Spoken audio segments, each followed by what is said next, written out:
Corey here from Solenoid Studio, and today we're going to be having a look at the re-release of Antidrum 2.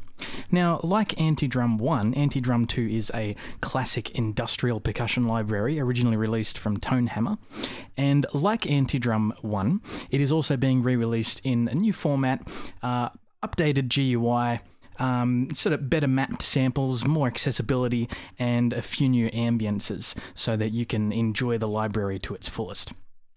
Now, like I said, it's an industrial percussion library, but unlike Antidrum 1, it doesn't focus on the massive, epic kind of palette that Antidrum 1 had. This is more of a focus on the more interesting, experimental, and unique little sounds that you can find around areas if you look hard enough. And there's a lot of really interesting sounds in here that kind of complement Antidrum 1, or complement any kind of song that you make, really, because it's got a lot of ticking and clicking percussion and a lot more kind of curious instruments in it. So we'll get straight down into it. I'm going to show you some of the patches in here. There's a fair bit in here, but I'll run you through the ones that I found were the most fun to play around with. And first we'll start off with the Box Hit Hall.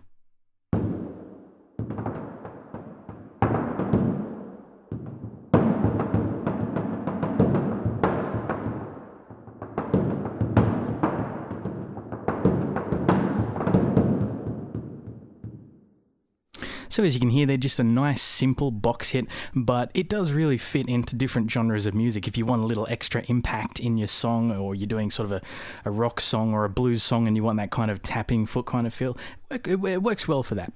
Now, next we'll have a look at the finger snaps, which I love. Finger snaps really make a song, adds really nice percussion rhythm to a song. I'll let you have a listen to them.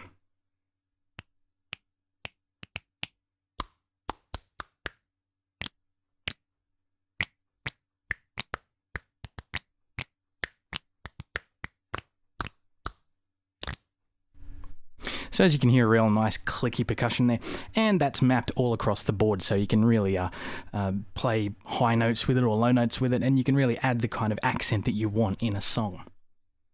Next, what I've found was a really unique feature about this library was they recorded some baritone sax phrases for some reason or other, and it's a good little addition to the library if you want to sort of muck around with some sax phrases. You want something to put in the back of your track or something like that. I'll give you a listen to a few of them.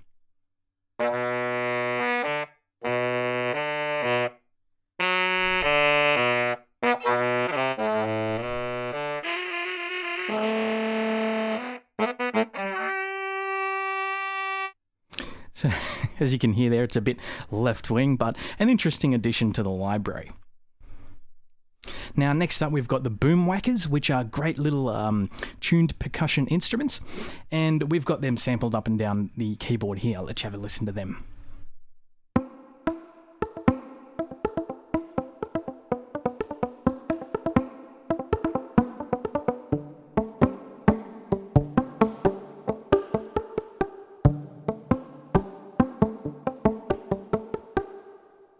So a really nice kind of punchy little percussive sound there. And they're interesting toys to play with as well if you've ever owned a boom whacker. Now, next up, we've got some interesting music box samples. They've sampled some music box chords, sort of a tuned music box patch, but I'll play an octave version of that. We've got a music box 2 here, which is the octave samples.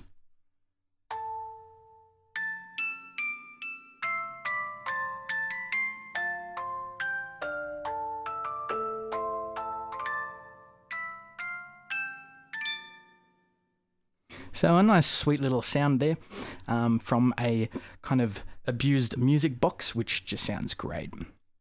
And adding to the weirdness and strangeness of this library and its many unique melodic elements is the soda bottle pops or breaths.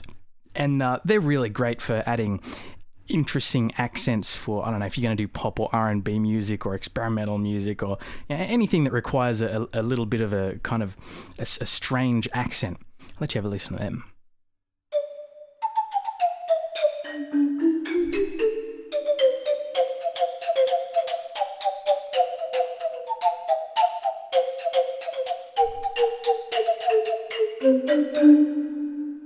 So it's almost got kind of a tribal pan flute feeling to it, but it's very industrial, so it sounds great. Next, we've got a water bowl sampled and basically spread across the keys here. And that's good for more metallic kind of tuned percussion, more of kind of a steel drum thing if you want to go for that.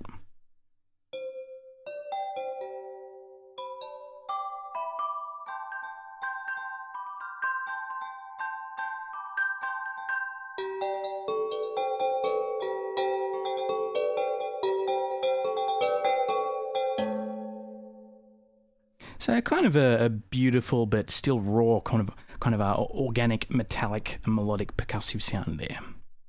Now moving on to the effects section of the library, we've got some very interesting effects, some very, very unique, some very kind of more suited to your ambient industrial music.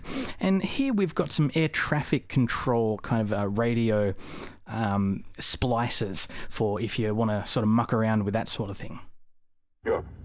Cross runway 2 left, right position and hold. Alaska 388, and space, is good. Wind 2809, So it's really kind of a unique aspect there, more for the more experimental kind of composer.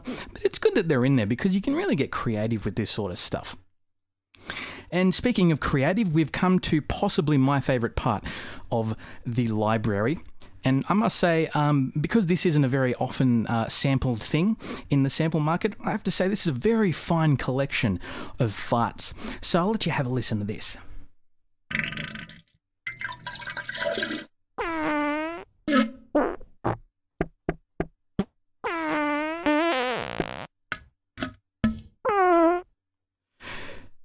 Yeah. Now, I'd really like for them to hopefully someday in the future make a dedicated library to just a massive collection of farts, because farts are great. But they sound great here. There's a nice selection. So yeah, you'll definitely enjoy them if you pick the library up. And heading more towards the raw industrial side of things, we've got the effects using the PVC pipes. And there's quite a few different sampled kinds of techniques with these, but I'll focus on the Super Drone one because that's one that can be used in a very melodic context. Have a listen to this.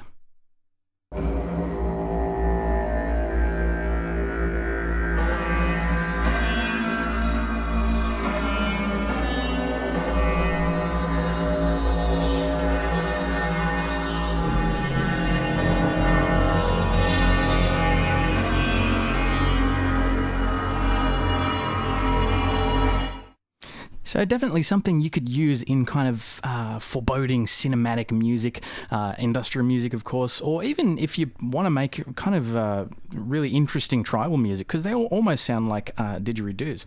But there are a lot of things that they've recorded with those PVC pipes, including sort of didgeridoo bursts, staccatos, wails, things like that. So it's really nice.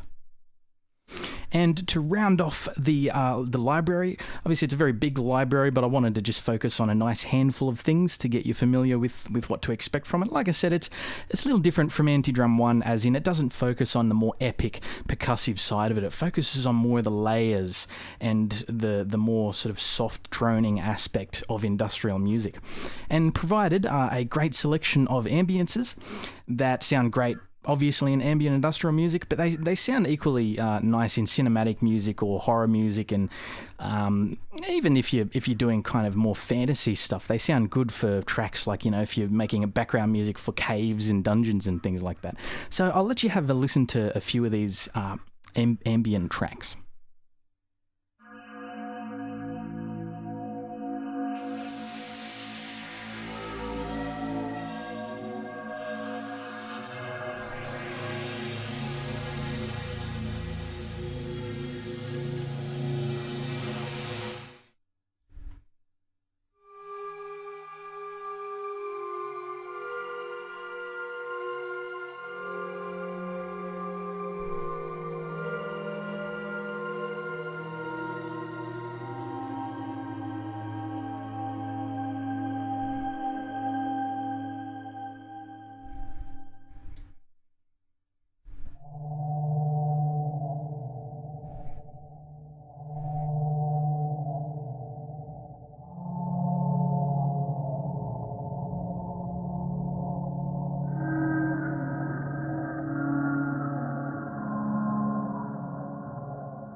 So some almost kind of post-apocalyptic textures in there that really sound great and round the library out and give it a nice, good punch. It's got lots of melodic elements. It's got plenty of effects and percussion elements.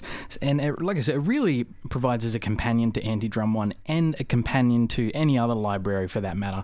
If you're doing any kind of interesting music, this is definitely a library to pick up because it has some great sounds that do fit in more traditional genres, but a lot of sounds that work perfectly well if you're looking for a sound that you can't quite think of and you want something weird and interesting you haven't heard before.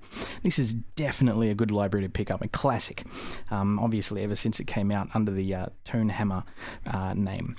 So that's that. Obviously, it's a great re-release, something that that's good even for the person who already owns the library because, like I said, we've updated the GUI here. We've got more accessible samples. You can basically pick from the different types of samples you want in the one patch instead of having to switch over patches all the time. And you got plenty of your knobs there to mess around with the sound. You've got your offset and your jitter and your filter. So it's a really nice contained package, really good re-release. And if you're into industrial music or interesting experimental music, or you're looking for those extra sounds you want for your palettes, definitely a good buy. So I recommend it, and I'll see you later with another library. Check you later.